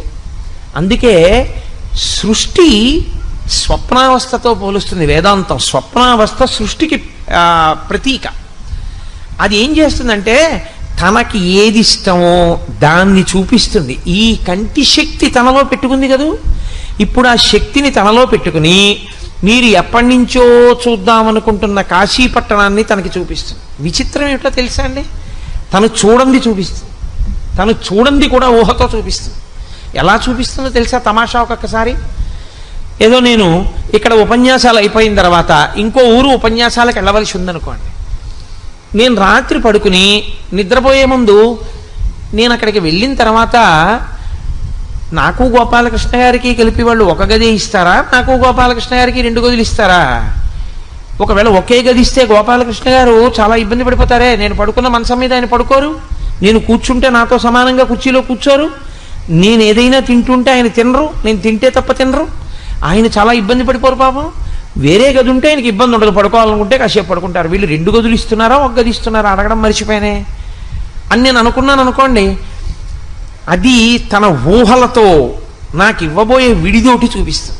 నేను అక్కడికి వెళ్ళినట్టు, ఓ గది ఇచ్చినట్టు, ఆ గదిలో ఒకటే ఫ్యాన్ ఉన్నట్టు, అది తిరుగుతున్నప్పుడు పెద్ద చప్పుడు వస్తున్నట్టు, ఆ ఫ్యాన్ కింద తీరా సింగిల్ కాట్ ఉన్నట్టు, గోపాలకృష్ణ గారు కింద పడుకున్నట్టు, గోడల మీద బొద్దింకలు ఉన్నట్టు, దోమలు. అయ్యో ఈయన ఎలా పడుకుంటారు పాపం, ఇదేమిటి వీళ్ళని అడుగుదామంటే వీళ్ళందరూ వెళ్ళిపోయారు, ఉపన్యాసం అయిపోయాక అడగడం మర్చిపోయానని నేను బెంగ పెట్టుకుంటున్నట్టు, ఈ బెంగలో ఉలిక్కిపడి నేను లేచినట్టు, దిక్కుమాలలో కూడా నిద్దట్లో కూడా ఇంకా నాకు ఈ విడిదిలు ఉపన్యాసాలేనా అని మళ్ళీ 2 గుటకలు నైళ్ళు దాకా పడుకున్నాను అనుకోండి, ఊరుకుంటుంది. ఇవన్నీ ఎక్కడివో తెలుసా అండి? మీరు పడుకోబోయే ముందు ఆ కంటిలోని శక్తిని ఉపసంహారం చేసి తను ఏది చూపించాలనుకుంటుందో అది చూపిస్తుంది. కాశీ చూపిస్తుంది, కత్తెట్టుకు మీ మీద పడ్డవాడిని చూపిస్తుంది. అందుకే నిద్దట్లో ఉలిక్కి పడుతుంటాడు, ఒక్కొక్కడు భయపడుతూ ఉంటాడు నిద్దట్లో. ఆ తర్వాత ఏం చేస్తుందో తెలుసా అండి? అది అలిసిపోతుంది. ముందు జ్ఞానేంద్రియాలు అలిసిపోతాయి, శక్తి లాగేస్తుంది. తర్వాత కళ చూపించి చూపించి అది కూడా అలిసిపోతుంది. అలిసిపోయి ఇంకా తను సంకల్ప వికల్పాలు చెయ్యలేక ఏం చేసేస్తుందంటే ఆ ఇంద్రియ శక్తుల్ని పట్టుకుని మనసు ఆత్మలోకి వెళ్ళిపోయి ఊరుకుంటుంది. ఇప్పుడు ఇంద్రియ శక్తులు మనస్సు కూడా ఆత్మలోకి వెళ్ళిపోతే మనస్సు ఎప్పుడైతే లేదో సమస్త అహంకారములు అణిగిపోతాయి. నేనెవరు, పురుషుణ్ణి, నా పేరేమిటి, కోటేశ్వరరావు, నేనేం చేస్తుంటాను, ఫలానా ప్రభుత్వ సంస్థలో ఉద్యోగిని, నేను సాయంకాలం ఏం చేస్తాను, ప్రవచనం చేస్తాను, నా జీతం ఎంత, ఇంత వస్తుంది, నా దగ్గర డబ్బు ఎంత ఉంది, ఇంత ఉంది, నాకు పిల్లలెందరూ, ఇంతమంది, ఇవేమీ ఉండవు. మనసు ఆగిపోగానే అన్నీ ఆగిపోతాయి. ఆగిపోగానే ఇంకా ఏ సంబంధములు కానీ, ఏ ఉద్రేకములు కానీ, ఏ ఆందోళనలు కానీ ఏమీ ఉండవు. నిరతిశయ సుఖము. కానీ అది అనుభవానికి తెలియదు. ఇంకా సుషుప్తి యందు ఆత్మ ఒక్కటే ఉంటుంది. అందుకే గాఢ నిద్ర పట్టినవాడు అబ్బా నిద్ర పట్టింది ఎంత బాధ కలిగిందోనండి అండవు. గాఢ నిద్ర పట్టింది ఎంత హాయిగా ఉందండి అండి. దోమలే కుట్టాయో, బుద్ధింకలే పాకాయో ఏమీ తెలియదు. తాను ఆత్మగా సాధన చేత నిలబడినా అంతే పరిస్థితి. అక్కడికి వెళ్ళడమే చాలా కష్టం, ఆ సమాధికి వెళ్ళడమే చాలా కష్టం. కాబట్టి ఇప్పుడు మనసుకున్న లక్షణం ఏమిటంటే రుచి వాసన, రుచి వాసన, రుచి వాసన, రుచి వాసన, ఇవే పట్టుకుంటుంది. ఈ పట్టుకోవడంలో ఇది చేసే తమాషా ఏమిటో తెలుసా అండి? కొన్నిటి యందు బాగా నిలబడిపోతుంది వెళ్ళి. ఇందులో ప్రధానంగా దేని యందు నిలబడుతుందంటే ఒకటి భార్య యందు నిలబడుతుంది. అయ్యో ఈ పిచ్చిది ఏమైపోతుందో, నేను వెళ్ళిపోతున్నాను, ఇది ఏమైపోతుందో, ఇది ఏమైపోతుందో, ఇది ఏమైపోతుందో అని దాని బలహీనతలు జ్ఞాపకానికి వచ్చి ఇది ఉన్నది ఉన్నట్లు మాట్లాడేస్తుంది, కోపం వస్తే దాచుకోలేదు, రేపు పొద్దున్న గబుక్కుని 10 మందిలో ఏమైపోతుందో, ఇది పిల్లల దగ్గర గబుక్కుని సరి అయినటువంటి ఆదరణ తెచ్చుకోలేకపోతే దీని జీవితం ఎలా ఉంటుందో అని బెంగెట్టుకుంటాడు. బెంగెట్టుకుని వెళ్ళిపోతే అదే ఆలోచిస్తూ ఉండగా ప్రాణోత్క్రమణమునందు కూడా నిద్రయందు ఏ ప్రక్రియో అదే ప్రక్రియ పట్టుకుంటుంది మనసు. అది ఉపసంహారం చేస్తుంది. కంటిలోని శక్తిని లాగేస్తుంది, చెవిలో శక్తి లాగేస్తుంది, నోట్లో రుచి శక్తిని లాగేస్తుంది. అన్నీ లాగేసి బయటికి వెళ్ళిపోవడానికి మార్గాన్ని వెతుక్కుంటుంది. ఇంకా ఊపిరి ఆగిపోతుంటే ఎట్నుంచి వెళ్ళిపోను అని. అప్పుడు ఈశ్వరుడు నిర్ణయం చేస్తాడు. ఏ ఆలోచనతో వెడుతోంది, ఏ వాసనతో వెడుతోంది, ఆ వాసన ఈశ్వరుడి గురించి అయితే ఒకలా వెడుతుంది, ఆ వాసన లౌకికమైన వాటి గురించి అయితే ఒకలా వెడుతుంది. ఆ వెళ్ళేటప్పుడు 9 రంధ్రములలోంచి వెళ్ళాలని లేదు, రోమకూపములు ఉంటాయి, అందులోంచి నెత్తురు పైకి రాదు, ఒక్క చెమట పైకి వస్తుంది. ప్రతి వెంట్రుక యొక్క కుదురు మొదలు భాగంలోంచి లోపల ఉన్న నీరు పైకి వస్తోందంటే అది రంధ్రమే.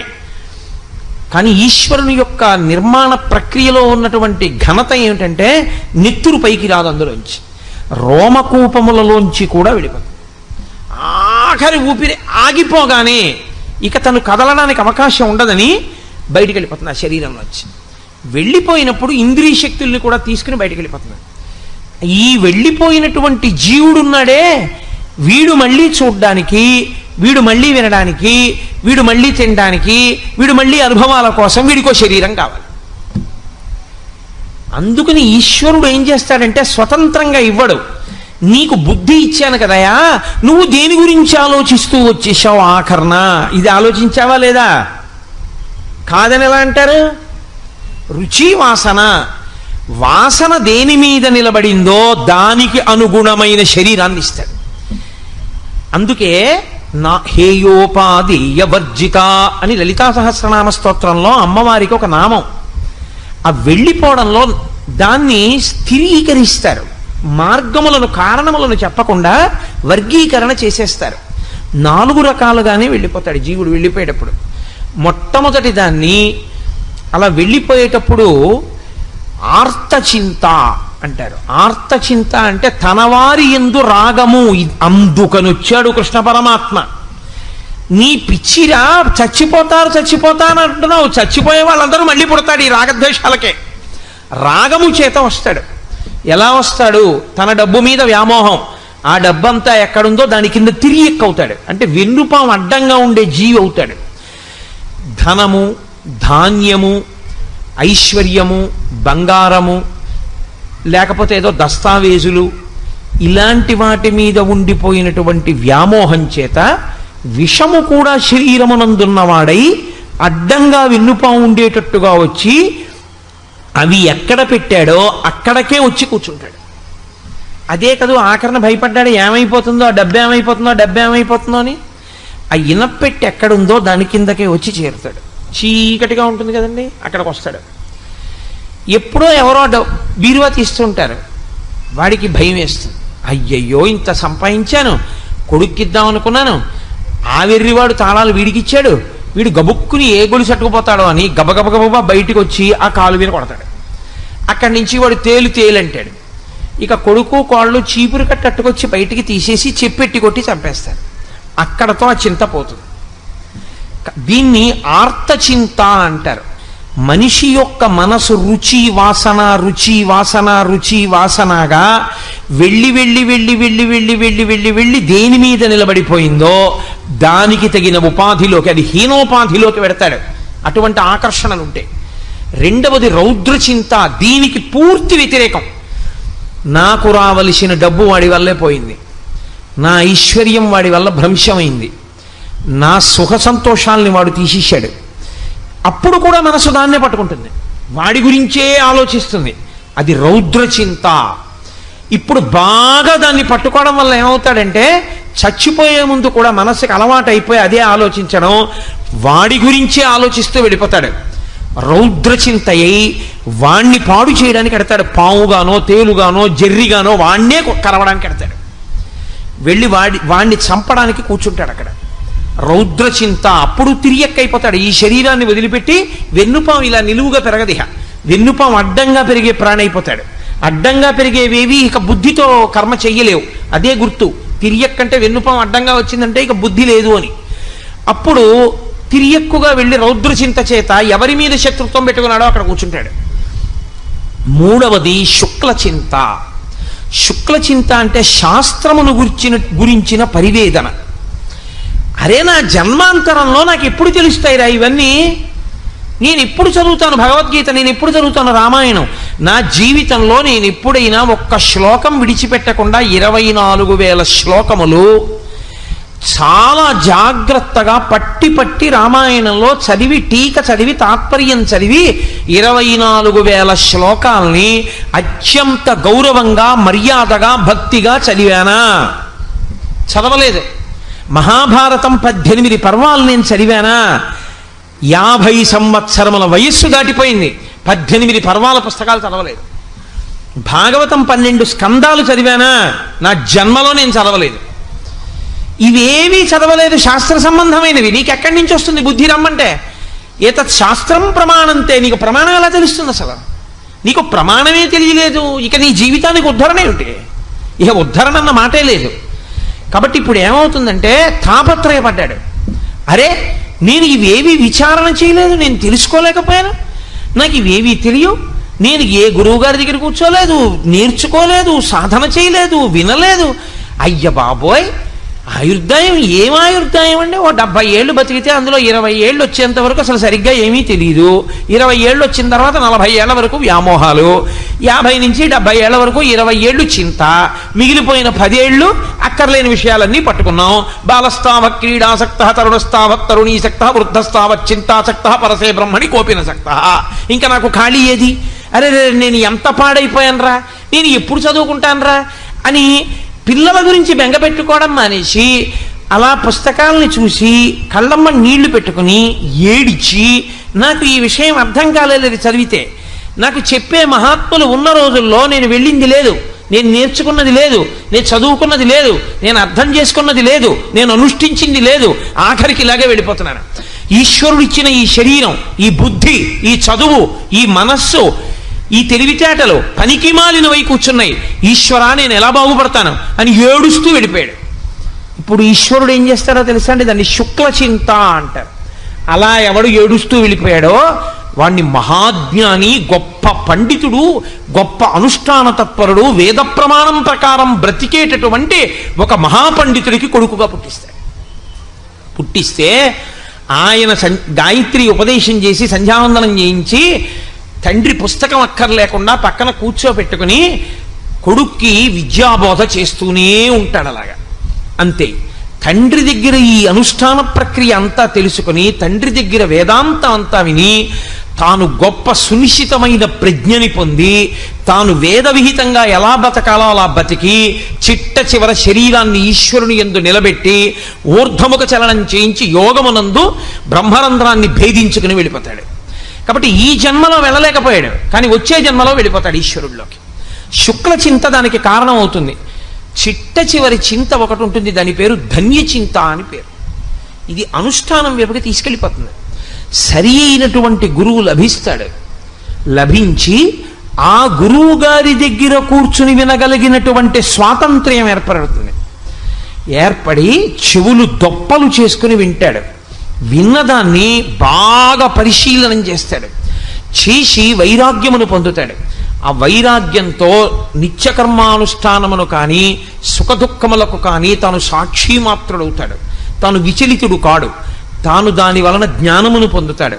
ఆ జ్ఞానము చేత ఈ జన్మలోనే ఊర్ధముఖ చలనం చేసి బ్రహ్మరంధ్రాన్ని భేదించుకుని ఇంకొక కడుపులోకి వెళ్ళి ఇంకా మళ్ళీ శరీరంలోకి రాకుండా ఈశ్వరుల్లో కలిసిపోతాడు. కాబట్టి 4 రకాలైన వాటికి కారణము మనస్సే. అందుకే మన ఏవ మనుష్యాణం కారణం బంధమోక్షయో. ఇప్పుడు నాకు చెప్పండి, ఇప్పుడు మీ పునర్జన్మకి కారణము ఈశ్వరుడు కాడు, మీ పునర్జన్మకి కారణము మీరు చేసే కర్మలు కావు. ఎందుకో తెలుసా అండి? కర్మ తజ్జడం అంటారు రమణ మహర్షి. కర్మ ఏం చేస్తుందండి? కర్మ మిమ్మల్ని ఉద్ధరించలేదు. నేను దేవాలయం చుట్టూ 108 ప్రదక్షిణాలు చేశాననుకోండి, 108 ప్రదక్షిణములు చేయడం వల్ల నాకు వచ్చేటటువంటి చీమ తలకాయంత పుణ్యం కన్నా 108 ప్రదక్షిణములు చేసేటప్పుడు నా మనసు పట్టుకోకూడని వాటిని పట్టుకుని, చూడకూడని వాటిని చూడకూడని రీతిలో చూస్తూ తిరుగుతూ నా మనసు హేయమైన పాపం చేస్తోంది అనుకోండి, 108 మాటలు ఈ జడమైన శరీరం తిరిగింది, మనసు ఎక్కడ పావనమైంది? అందుకే మనస్సుని సంస్కరించడం చాలా చాలా కష్టం. మనస్సుని సంస్కరించడం అనే దానికి సాధనము ఒక్కటే. గురువు వలన శాస్త్రాన్ని వినడము, శాస్త్రాన్ని బాగా పరిశీలించడము, శాస్త్రాన్ని అధ్యయనం చేయడము. ఈ రెండు వినా మార్గములు లేవు. కిలి మొదలడానికి చింతపండు ఒక్కటే మార్గమైనట్టు గురుబోధ ఒక్కటే కిలి మొదలడానికి మార్గము. అలా చేస్తే ఉత్తర జన్మలలో నీకు ఏ శరీరం ఇవ్వాలి అన్నదానికి నువ్వే కర్తవై కూర్చుంటావు. తథా దేహాంతర ప్రాప్తి ధీర తత్ర నముహ్యతి. అప్పుడు ఆయన బెంగపెట్టుకోడు. నేను దేని మీద చింత పెట్టుకుంటే నాకు తగిన శరీరం వస్తుందో దాని మీదకి చింత పెట్టుకుంటాడు. ఏతత్ శాస్త్రం ప్రమాణంతే, శాస్త్రం ప్రమాణంగా ఉంది కాబట్టి ఇది పడిపోతోంది, బెంగేమిట్రా. ఎప్పుడు నా కర్తవ్యమునందు నేనుంటే జరగవలసిన దాని గురించి నాకు భయం లేదు. నా కర్తవ్యాన్ని వదిలిపెట్టేస్తే ధర్మమునందు వైక్లభ్యమును పొందితే నేను పొందవలసిన దానిలో చిత్రమైన భయం వస్తుంది. క్షత్రియుడుగా తన కర్తవ్యం తాను చేయడంలో విఫలుడవుతున్నాడు అర్జునుడు. అందుకని పిరికి పంద నపుంసకుడా లే, క్షుద్రం హృదయ దౌర్బల్యం త్యక్తోత్తిష్ట పరంతప. ఏమిటి హృదయ దౌర్బల్యం? విడిచిపెట్టి లే. కాబట్టి ఏడు చచ్చిపోతారంటే ఏంటి? ఈ చచ్చిపోతామన్న పిరికితనం, ఈ భయమే చిట్ట చివరికి ఏం చేస్తుందో తెలుసా? బతికున్నన్నాళ్ళు వ్యామోహాలకి, చిట్ట చివరి ఆ వ్యామోహంలో నిలబడడానికి, పునర్జన్మ గురించినటువంటి భయంతో చచ్చిపోతున్నానని బెంగ పెట్టుకుని పిరికితనంతో వెళ్ళిపోవడం వల్ల పొగలు కమ్మినటువంటి చీకటి కమ్మిన దక్షిణ మార్గంలో ప్రవేశించి పునర్జన్మలో మళ్ళీ అనేకమైనటువంటి దెబ్బలు తిని యాతనలు అనుభవించి అడ్డంగా విన్నుపాము ఉన్నటువంటి జన్మలోకి ప్రవేశిస్తావు. ధీరుడవు కా. ధీరుడైన వాడికి భయం లేదు. వాడు శాస్త్రమును గురించే విచారణ చేస్తాడు. శహభాష్, పడిపోతోంది, అయిపోయింది, పడిపోతోంది. ఒక పువ్వు పిందె అయిపోతుంది, ఇది పువ్వుగా వచ్చింది, పిందెగా మారుతోంది. పిందె కాయ అయింది, కాయ పండయింది, పడిపోయింది. గొంగళి పురుగు సీతాకోక చిలుకైంది. ఏనాడు మార్పు మొదలైందో ఆనాడు నా మృత్యువు మొదలైంది. కాబట్టి శరీరం పడిపోతుంది, దాని ధర్మం అది, పడుతోంది. కానీ హేయమైన దాంట్లోకి నేను వెళ్ళిపోకూడదు, ఉత్తమమైన దాంట్లోకి వెళ్ళాలి. వెళ్ళడానికి నేనే కర్తని. నేనేం చేస్తానన్న దాన్ని బట్టి నేను నిలబడతాను. ఆ కర్త అన్నప్పుడు నేనేం చెయ్యాలి అన్నది నా ఇష్టం వచ్చినట్టు చేయడం కాదు, ఎవడేం చెప్తే చేయడం కాదు. ఏతత్ శాస్త్రం ప్రమాణంతే. ఈశ్వరుడు ఏం చెప్పాడో అదొక్కటే ప్రమాణం. ఈశ్వరుడు చెప్పింది వేదం, వేదమే ప్రమాణం. కాబట్టి ఆ వేదమునందు ఉపనిషత్తుల అంతర్భాగం, ఆ ఉపనిషత్తుల యొక్క సంఘాతమే భగవద్గీత. కాబట్టి నువ్వు ఈశ్వరుడు ఏం చెప్పాడో, వేదం ఏం చెప్పిందో, ఉపనిషత్తులు ఏం చెప్పాయో, శాస్త్రం ఏం చెప్పిందో శాస్త్రాధ్యయనము చేసి శాస్త్రమునందు పూనిక కలిగినటువంటి గురువేం చెప్పాడో దాన్ని మనసులో పెట్టుకొని నువ్వు విచారణ చేయడం ప్రారంభం చేస్తే, కాబట్టి ఇప్పుడు భగవద్గీత విన్నవాడికి ఏం అలవాటు ఇవ్వాల్సి ఉంటుంది? దేహినోస్మిన్యదా దేహే కౌమారం యవ్వనం జరా తథా దేహాంతర ప్రాప్తి. కాబట్టి ఈ శరీరం వదిలితే ఇంకో శరీరంలోకి ఎడతాను, భయం లేదు. నా మనసుని సంస్కరిస్తాను. ఇవాళ నుంచి నా మనసు దేన్ని పట్టుకోవాలో దాన్ని పట్టుకోవడం వైపుకి దీన్ని తిప్పుతానిక. ఇది అభ్యాసం. లొంగని గుర్రాన్ని లొంగదీయడం, లొంగతీయగలిగినటువంటి ప్రజ్ఞ కొంతమందికే ఉంటుంది. మహాభారతంలో అర్జునుడి గురించి చెప్తూ అంటారు, గుర్రములను లొంగదీయగలడు అంటారు. అలా నీ మనసుని నువ్వు లొంగదీయగలిగితే, అక్కరమాలిన పిసినారితనం నుంచి నువ్వు వినిర్ముక్తం కాగలిగితే, అక్కరమాలిన కామం నుంచి నువ్వు విముక్తం కాగలిగితే, నీ కామము ఈశ్వర కామముగా నువ్వు మార్చగలిగితే, నువ్వు చేసే క్రియలన్నీ ఈశ్వరుడు యొక్క ప్రీతి కొరకు నువ్వు చేస్తే, దాని వలన ఈశ్వర ప్రీతి నీకు కలిగితే, నీకు ఎప్పుడూ భగవంతుని యొక్క ప్రీతి పొందడం కోసం బ్రతకడం అలవాటైపోతే, ఆనాడు ఏమవుతుందంటే నువ్వు చేసే ఏ పని నీ మెహర్బానీ కొరకు కాదు, నీ గొప్పతనం కొరకు కాదు. దాసి ఇల్లు ఊడిస్తే దేనికి తుడుస్తుందంటే, మా అయ్యగారు సంతోషిస్తారా లేదా, చక్కగా తుడిచావే ఇల్లు అంటాడా అయ్యగారు? బట్టలు ఉతికింది, ఎంత చక్కగా ఉతికి పెట్టావే పంచ, కూర్చుని పూజ చేశా, పూజ చేయడం వల్ల పంచంతా పసుపు పడింది, ఎంత బాగా ఉతికావు, పసుపు మరక కూడా లేకుండా ఉతికేశావు అని అయ్యగారంటే దానికి సంతోషం. అయ్యగారి ప్రీతి కొరకు అన్ని పనులు చేసిన దాసిలా నువ్వు చేసే పనులు నీ మెహర్బానీ కోసం చేయకూడదు. నువ్వు చేసే ఏ పనైనా ఈశ్వర ప్రీతి కొరకు చేస్తుండాలి. ఈశ్వరుడు ప్రీతి పొందాలి అంటే ధార్మికం ఒక్కటే మార్గం. బట్టి చేసి ఈశ్వరార్పణం చేయాలి. ఈశ్వరా, మీరు మా చేత చేయించారు, ధన్యుణ్ణి చేశారు తండ్రి, ఏతత్ ఫలం సర్వం శ్రీ ఉమామహేశ్వర పరబ్రహ్మార్పణమస్తు. అలా నువ్వు నిలబడగలిగితే, ఎప్పుడూ నిన్నొకడు చూస్తున్నాడు యజమాని, వాడు ఆఖరణ తీర్పు చెప్తాడు కాబట్టి నేను వాడి ప్రీతి కొరకు ఉండడం అలవాటైపోతే, శంకరులు వైరాగ్య శతకంలో చెప్తారు చిట్ట చివర, ఆఖరణ వెళ్ళిపోయేటప్పుడు పనిపిల్ల చూడండి, ఆఫీసులో పనిచేసే వాళ్ళు ఆఫీస్ టైం అయిపోతే వెళ్ళిపోతారు. పనిపిల్ల వెళ్ళిపోయేటప్పుడు టైం అయిపోయిందని వెళ్ళిపోదు, అమ్మగారు ఇంకా బయలుదేరుతున్నానంటుంది. అది అయిపోయిందా, ఇది అయిపోయిందా అని అడుగుతుంది. అది అయిపోయింది అమ్మగారు, ఇది అయిపోయింది అమ్మగారు. ఒక్క చిన్న పని చేయాలి, ఎవరో మామిడికాయలు పంపించారు, కాస్త 50 మామిడికాయలు తరిగి పెట్టాలి. అమ్మ సాయంకాలం 1 గంట ముందు వచ్చి తరిగి పెడతానమ్మా, కాస్త ఇంట్లో పిల్ల ఏడుస్తోంది, ఒళ్ళు వేడిగా ఉంది, వెళ్ళిపోతానమ్మా అని. సరే వెళ్ళు, అయితే సాయంకాలం తొందరగా రా. ఒకవేళ పిల్లకి ఒళ్ళు వేడి ఎక్కువ అయితే రాకు, పర్వాలేదు, రాకపోయినా నేను తరుక్కుంటానని యజమానురాలు అందనుకోండి, అప్పుడు వెళ్ళిపోతుంది. వెళ్ళిపోయేటప్పుడు కూడా అనుమతి అడిగి వెళ్ళిపోయిన దాసిలా ఇందులోంచి వెళ్ళిపోయేటప్పుడు కూడా ఈశ్వర కరుణామయుడవై నా యందు అనురక్తితో నేను పాపాలు చేశానని మనసుతో చేసిన పాపం పోగొట్టుకోవడానికి మనసుని, శరీరంతో చేసిన పాపం పోగొట్టుకోవడానికి శరీరాన్ని, వాక్కుతో చేసిన పాపం పోగొట్టుకోవడానికి వాక్కుని, మూడింటిని కలిపి జీవుణ్ణి శరీరంలో పెట్టి నాకు ఇది ఇచ్చావు. నా చేతనైనంత వరకు జాగ్రత్తగా ఉన్నాను, నీ ప్రీతి పొందాను అనుకుంటున్నాను. ఒకవేళ నేను తెలిసో తెలియకో అక్కడక్కడ శాస్త్రాన్ని ఉల్లంఘించి దీనితో అపరాధములు చేసి ఉంటే తండ్రి క్షమించు, వచ్చేస్తున్నాను, నీ పాదపంజరంలోకి వచ్చేస్తున్నానని పరమభక్తితో దీన్ని విడిచిపెట్టాడు అనుకోండి, ఈశ్వరుడు వాణ్ణి తనలోకి కలిపేసుకుంటాడు, శుక్ల చింత కింద మారిపోయాడు. అథవా ధన్యచింత కింద ఉన్నాడు, లేదా మహోత్కృష్టమైన జన్మొస్తుంది. అందుకే అక్కడక్కడ మీకేమవుతుందో తెలుసా అండి, శుక్లచింత ఘనీభవించిన నాడు గురువుగారి ప్రమేయం కూడా లేకుండా తనంత తానా జన్మలో జ్ఞానం వస్తుంది. కానీ కోట్ల కోట్ల కోట్ల కోట్ల మందిలో ఒక్కడే ఆ మినహాయింపు, ఆయన ఆదర్శము మాత్రము కాడు. తాను శిష్యుడు కానివాడు లోకానికి ఎలా గురుత్వాన్ని నేర్పుతాడు? ఎక్కడో ఉంటారు కోట్ల కోట్ల మందిలో ఒక్కడుంటాడు గురువు అవసరం లేకుండా తరించినవాడు. కానీ ఆయన మీకు ఆదర్శము కాలేడు, ఎందుకంటే మీరు ఆ స్థాయిని పొందినవారు కారు. మీరు ఆ స్థాయిని పొందినవారైతే మీరు అలాగే ఉండి ఉండేవారు కాదు. కాబట్టి మీరు గురువుని ఆశ్రయించవలసిందే తప్ప మీరు గురువుని ఆశ్రయించనంటే కుదరదు. గురువుని ఆశ్రయించి, శాస్త్రమును ఆశ్రయించి, మనసుని పరిపుష్టం చేసుకుని దాని వలన మంచి దేహమును పొంది ఉత్తర జన్మలలో ఆ శరీరంతో జాగ్రత్తగా పాపముల నుండి వినిర్ముక్తుడై మళ్ళీ ఈశ్వరుణ్ణి చేరుకునే ప్రయత్నం చెయ్యాలి. 12 నెలలు చదివాడండి పిల్లాడు. 12 నెలలు కాదు, 24 నెలలు చదివాడు. 24 నెలలు అంటే 36 నెలలు చదివాడు. 10th క్లాస్ దేనికి బాగా చదువుతారు? 10th క్లాస్లో 96% వస్తే ఇంటర్మీడియట్ స్టార్ బ్యాచ్లో వేస్తారని. 10th క్లాస్ అంతా బాగా చదువుకుంటే ఇంటర్మీడియట్ స్టార్ బ్యాచ్లో వేశారు. మంచి పెద్ద పెద్ద లెక్చరర్లు చదివే క్లాసులో కూర్చున్నాడు. 24 నెలల పాటు క్రికెట్ మ్యాచ్ కూడా చూడకుండా అదే పనిగా స్టాప్ వాచ్ పెట్టుకుని 90 నిమిషాల్లో 180 బిట్లు కరెక్ట్గా చేయడం దృష్టి కేంద్రీకరించి చేశాడు.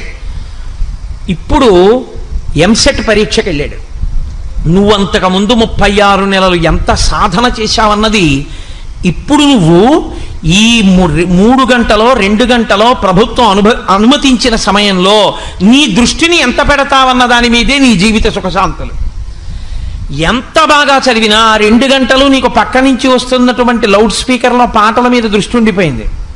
క్యాంపస్ సెలక్షన్లో ఉద్యోగం వచ్చేటటువంటి ఇంజనీరింగ్ కాలేజీలో నీకు సీట్ రాదు. నువ్వు ఒక సామాన్యమైన ఇంజనీరింగ్ కాలేజీలో చదువుకుని బయటికి వచ్చే పట్టా చేత్తో పట్టుకుని ప్రతి ఆఫీస్ ముందుకి వెళ్ళి ఉద్యోగం అడిగి చిట్ట చివరికి ఉద్యోగం రాకపోతే జెరాక్స్ సెంటర్లో 1000 రూపాయలకి బీటెక్ పట్టాతో నువ్వు ఉద్యోగం చేయవలసి ఉంటుంది. ఆ 3 గంటలు నువ్వు వినియోగించలేదు. నువ్వు వినియోగించి ఉంటే నువ్వు కూడా 100% క్యాంపస్ సెలక్షన్ ఉన్నటువంటి ఇన్స్టిట్యూట్లో ఇంజనీరింగ్ చదువుకుని ఇలా ఇంజనీరింగ్ కాలేజీలోంచి బయటికి వస్తూనే ప్రముఖమైనటువంటి గొప్ప ఆ సంస్థలో ఇంజనీర్ అయి నీకోసం వెంపర్లాడగలిగినటువంటి స్థితిలో ఒక గొప్ప కుటుంబంలో అందచందాలకి పేర్గాంచినటువంటి పిల్ల నీకు భార్య అయింది. నీకు భార్య అంత అందమైన పిల్ల వచ్చింది కాబట్టి అంత అందమైన పిల్లలు వచ్చారు. అంత గొప్ప మామగారు, అంత గొప్ప తండ్రి గారు, అంత గొప్ప ఐశ్వర్యం ఉంది కాబట్టి నువ్వు జీవితంలో అంత వృద్ధిలోకి వచ్చావు. వీటన్నిటికీ కారణం నువ్వు ఆ 3 గంటలు జాగ్రత్తగా ఒళ్ళు దగ్గర పెట్టుకోవడమే. ఈశ్వరుడు ఇచ్చే మనుష్య జన్మ కూడా ఎంసెట్ కూర్చుని 3 గంటల లాంటిదే. 70 సంవత్సరాల వయసు చాలా దీర్ఘాయుర్దాయం అని అనుకోకండి. 70 సంవత్సరాల వయస్సు మీరు కొన్నింటితో పోలిస్తే బహు తక్కువ. శబరిమలై వెళ్ళినప్పుడు చెట్లు కనబడతాయి, 5 నుంచి 6,000 సంవత్సరముల నుంచి ఉన్న చెట్లు. కొన్ని చోట్ల 10,000 సంవత్సరాల నుంచి ఉన్న చెట్లు ఉన్నాయి. కొన్ని చోట్ల ఇంట్లో దాచిపెట్టిన ఇలాంటి తివాచీలు చీమలు కొట్టేయకపోతే అవి 3 తరాలు 4 తరాల తర్వాత కూడా ఉంటాయి. ఒక్కొక్క ఇంట్లో అట్టె పెట్టేటటువంటి మంచినీళ్లు కాచుకునేటటువంటి వేడి నీళ్లు కాచుకునే రాగి బాయిలరు మా ముత్తాత గారి ముందు ఎవరో కొన్నారండి బాయిలర్ అన్నారు. ఆ బాయిలర్కు ఉన్నటువంటి ఆయుర్దాయం నీకు లేదు, నువ్వు చాలా తక్కువ నీ ఆయుర్దాయం. అందులో నీకు శాస్త్రం మీదకి దృష్టి వెళ్ళడానికి కావలసినటువంటి సమయం నిర్హేతుకంగా పోతోంది. చింత పట్టుకునే సమయం పనికి రాకుండా పోతోంది, సాధన చెయ్యగలిగిన సమయం కొద్దిగానే మిగులుతోంది. అక్కడ వైగ్లభ్యాన్ని పొందేశావా, తదాదేహాంతర ప్రాప్తి, భయంతో శరీరాన్ని విడిచిపెట్టి తిరియక్కవుతావు. ఒక్కసారి తిరియక్కైపోయాడా ఇక మళ్ళీ ఉచ్చులేసి చంపేస్తారు, కత్తులు పెట్టి నరికి చంపేస్తారు, శూలాలతో పొడిచి చంపేస్తారు, కర్రలతో కొట్టి చంపేస్తారు, రాళ్ళు విసిరి చంపేస్తారు. తప్ప చచ్చిపోవడానికి కూడా స్వేచ్ఛ ఉండదు, తాను ఏ పుణ్యకర్మ చేయడానికి అవకాశం ఉండదు. ఇది ఒక్కసారి వదిలిపెట్టేశాడా అయిపోయిందంతే. ఆవు పాలు పట్టుకుని నమస్తేయస్తు భగవన్ విశ్వేశ్వరాయ మహాదేవాయ త్రయంబకాయ త్రిపురాంతకాయ త్రికాగ్నికాలాయ కాలాగ్నిరుద్రాయ అంటూ ఇక అభిషేకం చేయలేడు. ఇందులో ఉన్నంతసేపే, ఎంతసేపు ఉంటావు తెలియదు, ఈశ్వరుడి శాసనం అయ్యేవరకే. ప్రతి క్షణం సద్వినియోగం చేసుకున్నావో ఉత్తర జన్మలు బాగుంటాయి, లేదో తిరుగుతూనే ఉంటాడు అలా. తదాదేహాంతర ప్రాప్తి, అలా ఎన్ని దేహాలు మారుతుంటావు ఈశ్వరుడు అవకాశం ఇస్తూనే ఉంటాడు. పోన్లే ఆ కర్మ క్షయం చేసుకో. కాబట్టి శరీరం ఎందుకు ఇస్తారో తెలుసా అండి, చేసుకున్న కర్మ క్షయం అవ్వడానికి ఇంకో అవకాశం. అప్పుడు చేసావుగా పాపం, దుఃఖం రూపంలో దీంతో అనుభవించి పోగొట్టుకో. వాళ్ళ మోకాలు మీద తన్నావు, ఈ జన్మలో మోకాలు నొప్పి అనుభవించు. వాళ్ళు ఎవరో అన్నం తింటుంటే విస్తర్ లాగేశావు, ఈ జన్మలో షుగరు బీపీ ఉంటాయి. పచ్చడి అన్నం తినలేవు, లడ్డూ తినలేవు, నీ విస్తర్ లాగేస్తాడు. కనీసం ఇలా గతంలో చేసిన పాపాలు పోగొట్టుకోవడానికి ఈ జన్మలో ఈ శరీరాన్ని తీసుకుని, ఏ జన్మలో పాపమో పోతోందమ్మయ్య, దరిద్రం వదిలిపోయింది ఈశ్వరా, ఎంత ప్రేమతోటో కష్టాల రూపంలో నా పాపం తీసేసావన్నారనుకోండి, అప్పుడు ఈ శరీరం మీ పాపం పోవడానికి కారణం. దిక్కుమాలిన దేవుడు నాకే కష్టాలు ఇచ్చాడని అనుకోండి, ఇంకో పాపం వచ్చి అందులో పడుతుంది.